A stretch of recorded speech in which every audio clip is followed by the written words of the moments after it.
Ven, sígueme, 2019, para uso individual y familiar.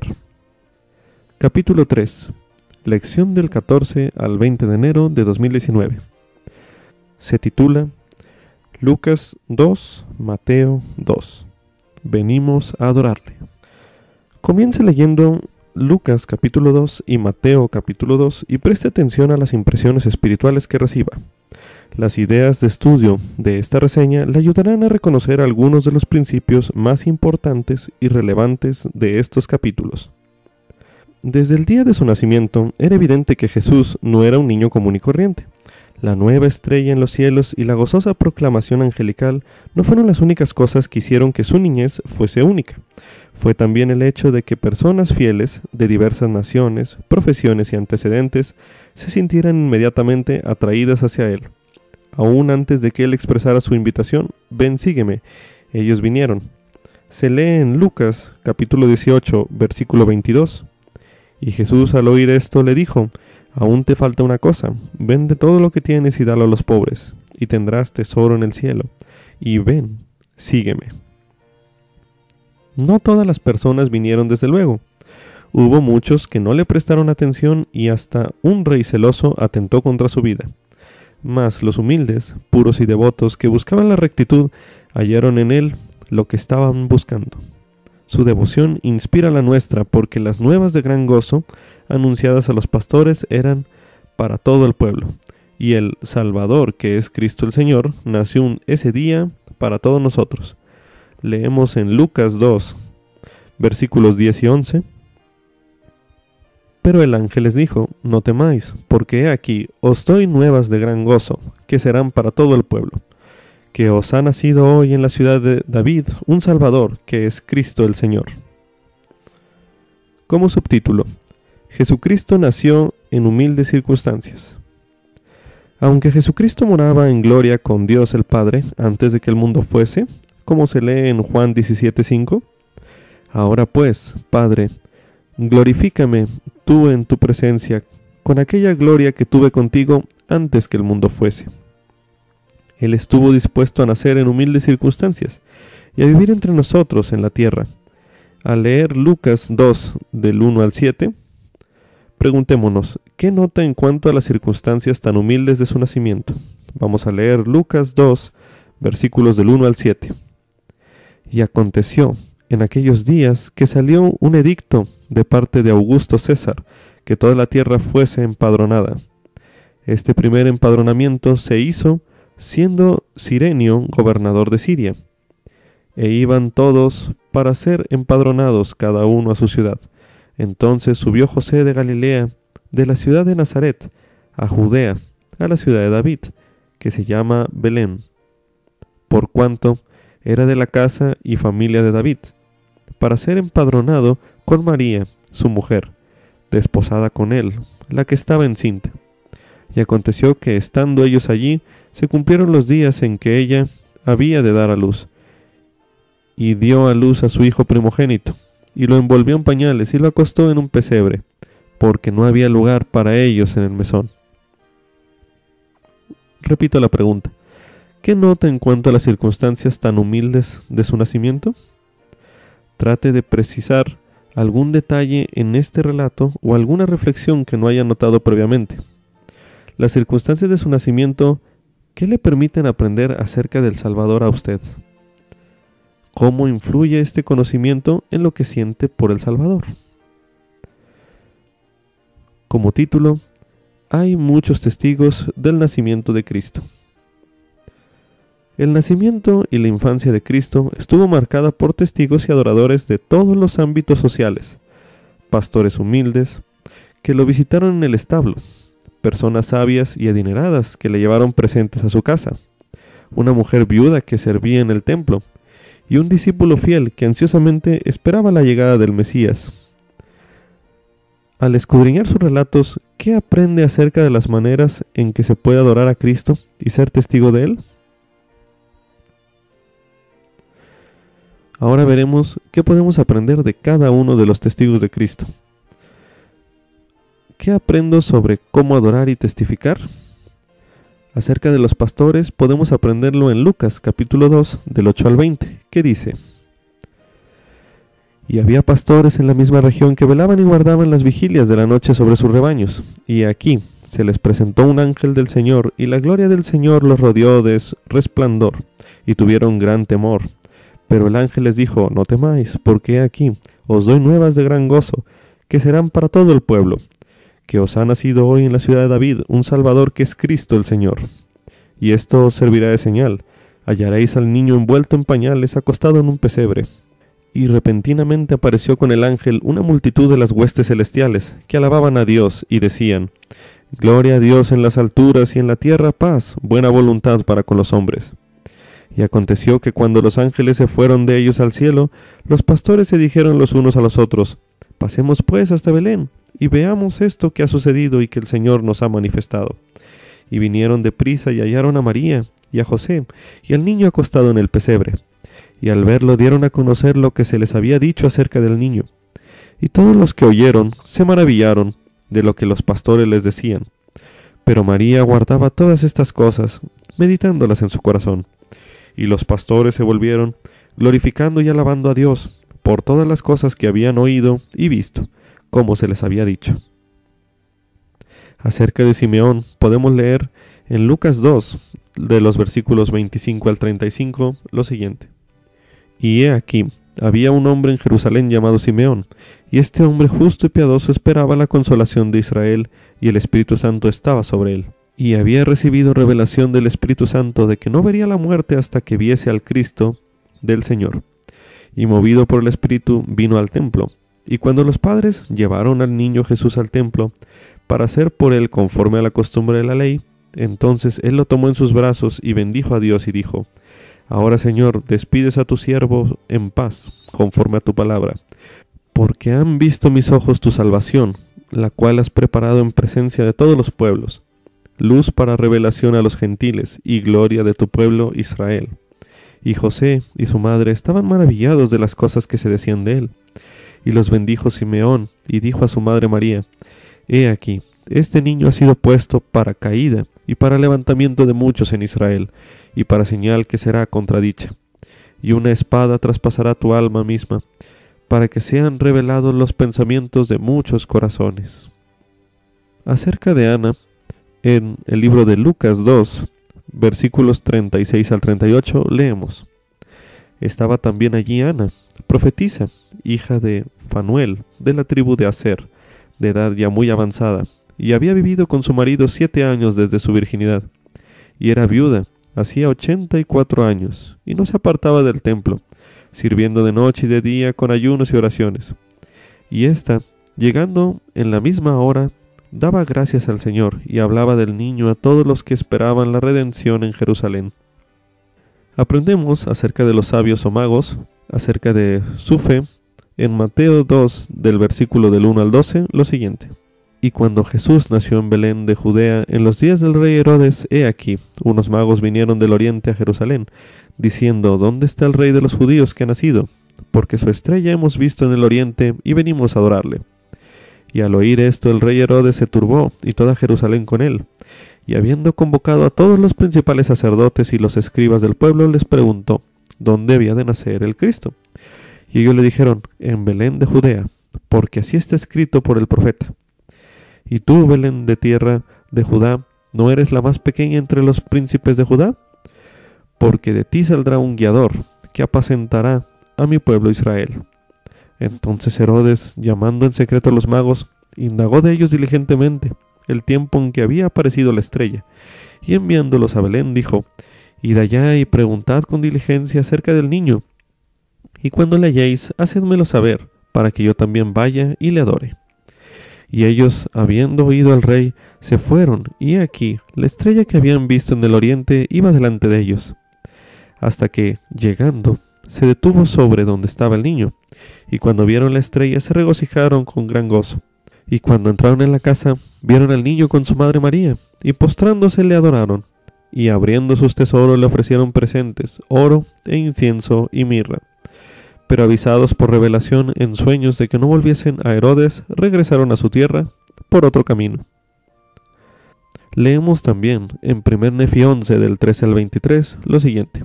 Y sucedió que miré, y vi la gran ciudad de Jerusalén, y también otras ciudades, y vi la ciudad de Nazaret, y en ella había una virgen, y era sumamente hermosa y blanca. Y ocurrió que vi abrirse los cielos, y un ángel descendió, y se puso delante de mí, y me dijo, Nefi, ¿qué es lo que ves? Y le contesté, una virgen, más hermosa y pura que toda otra virgen. Y me dijo, ¿comprendes la condescendencia de Dios? Y le respondí, sé que ama a sus hijos, sin embargo, no sé el significado de todas las cosas. Y me dijo, he aquí, la virgen que tú ves es la madre del Hijo de Dios, según la carne. Y aconteció que vi que fue llevada en el Espíritu, y después de que hubo sido llevada en el Espíritu por cierto espacio de tiempo, me habló el ángel diciendo, mira.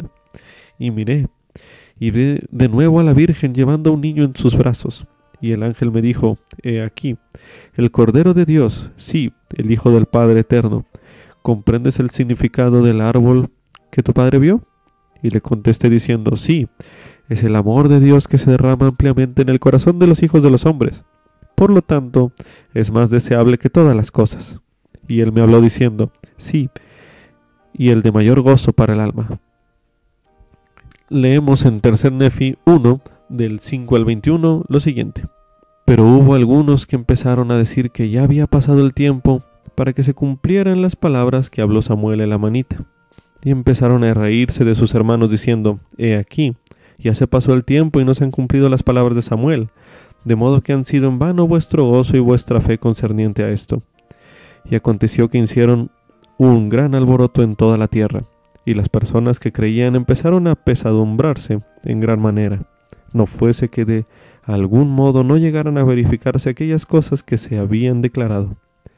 Mas he aquí, esperaban firmemente la llegada de ese día, y esa noche, y otro día, que serían como un solo día, como si no hubiese noche, a fin de saber que su fe no había sido en vano. Y sucedió que los incrédulos fijaron un día en el cual se habría de aplicar la pena de muerte a todos aquellos que creyeran en esas tradiciones, a menos que se verificase la señal que había indicado el profeta Samuel. Y ocurrió que cuando Nefi, hijo de Nefi, vio esta iniquidad de su pueblo, su corazón se afligió en extremo, y acaeció que fue y se postró en tierra y clamó fervorosamente a su Dios a favor de su pueblo. Sí, aquellos que estaban a punto de ser destruidos por motivo de su fe en la tradición de sus padres. Y sucedió que todo ese día imploró fervorosamente al Señor, y he aquí, la voz del Señor vino a él diciendo, alza la cabeza y sé de buen ánimo, pues he aquí, ha llegado el momento y esta noche se dará la señal, y mañana vengo al mundo para mostrar al mundo que he de cumplir todas las cosas que he hecho declarar por boca de mis santos profetas. He aquí, vengo los míos para cumplir todas las cosas que he dado a conocer a los hijos de los hombres desde la fundación del mundo, y para hacer la voluntad, así la del Padre como la del Hijo, la del Padre por causa de mí, y la del Hijo por causa de mi carne. He aquí, ha llegado el momento, y esta noche se dará la señal. Y aconteció que se cumplieron las palabras que se dieron a Nefi, tal como fueron dichas, porque he aquí, a la puesta del sol, no hubo oscuridad. Y el pueblo empezó a asombrarse porque no hubo oscuridad al caer la noche. Y hubo muchos que no habían creído las palabras de los profetas que cayeron a tierra y se quedaron como si estuviesen muertos, pues sabían que se habían frustrado el gran plan de destrucción que habían tramado contra aquellos que creían en las palabras de los profetas, porque la señal que se había indicado estaba ya presente. Y empezaron a comprender que el Hijo de Dios pronto aparecería. Sí, en una palabra, todos los habitantes sobre la faz de la tierra, desde el oeste hasta el este, tanto en la tierra del norte como en la tierra del sur, se asombraron a tal extremo que cayeron al suelo, porque sabían que los profetas habían dado testimonio de esas cosas por muchos años, y que la señal que se había indicado ya estaba a la vista, y empezaron a temer por motivo de su iniquidad e incredulidad. Y sucedió que no hubo oscuridad durante toda esa noche, sino que estuvo tan claro como si fuese mediodía. Y aconteció que en la mañana el sol salió de nuevo, según su orden natural, y entendieron que ese era el día en que había de nacer el Señor, por motivo de la señal que se había dado. Y había acontecido, sí, todas las cosas, toda partícula, según la palabra de los profetas. Y aconteció también que apareció una nueva estrella, de acuerdo con la palabra. Como título, los padres pueden recibir revelación para proteger a sus familias.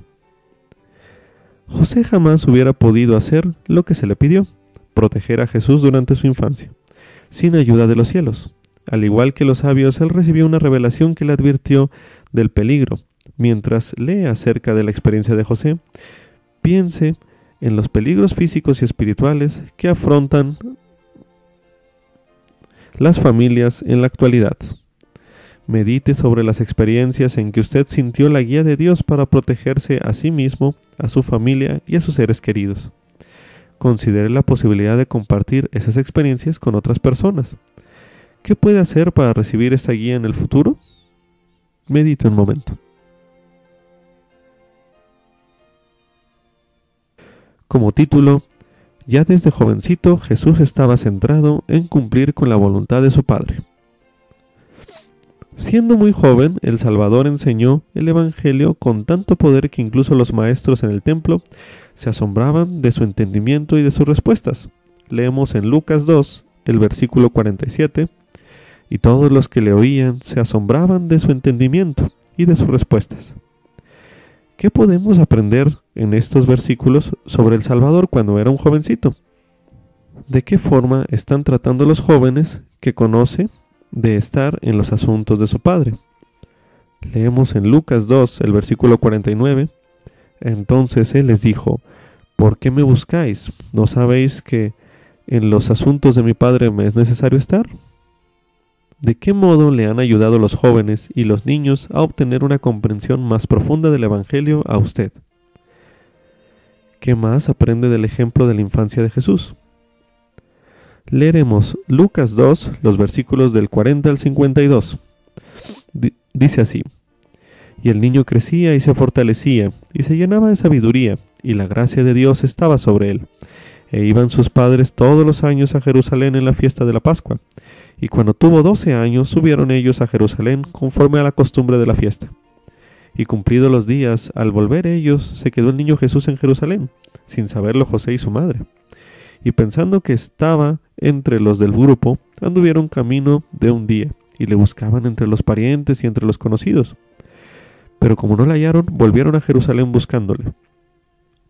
Y aconteció que 3 días después le hallaron en el templo, sentado en medio de los doctores de la ley, oyéndolos y preguntándoles. Y todos los que le oían se asombraban de su entendimiento y de sus respuestas. Y cuando le vieron se maravillaron. Y su madre le dijo: Hijo, ¿por qué nos has hecho así? He aquí, tu padre y yo te hemos buscado con angustia. Entonces él les dijo: ¿por qué me buscabais?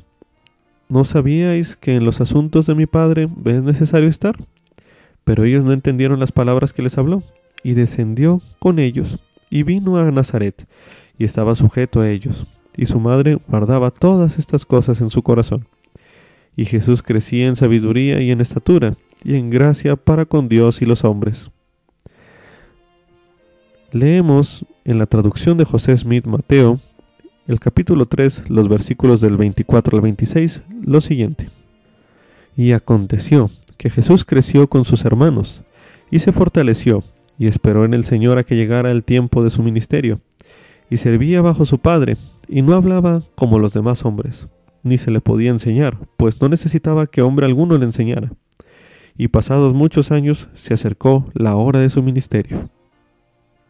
Como subtítulo, ¿qué es la traducción de José Smith? Debido a que muchas verdades claras y preciosas de la Biblia se perdieron con el correr de los siglos, como se ve en 1 Nefi 13:28, por tanto, ¿ves tú que después que el libro ha pasado por las manos de esa grande y abominable iglesia, se han quitado muchas cosas claras y preciosas del libro, el cual es el libro del Cordero de Dios? También vemos en Moisés 1, el versículo 41, y en el día en que los hijos de los hombres menosprecien mis palabras y quiten muchas de ellas del libro que tú escribas, he aquí, levantaré a otro semejante a ti, y de nuevo existirán entre los hijos de los hombres, entre cuantos creyeren. El Señor mandó a José Smith que hiciera una versión inspirada de la Biblia, que se conoce como la traducción de José Smith. Muchas de las correcciones que hizo el profeta están incluidas en los apéndices de la edición Santos de los Últimos Días de las Escrituras. La edición Sud de la Biblia contiene además notas al pie de página con la corrección del profeta. La traducción que hizo José Smith de Mateo 24, llamada José Smith Mateo, se encuentra en La Perla de Gran Precio. Para obtener más información, véase José Smith, traducción, en la Guía de Estudio de las Escrituras. Con esto concluye el capítulo 3 de Ven Sígueme 2019, para uso individual y familiar. Lección del 14 al 20 de enero de 2019.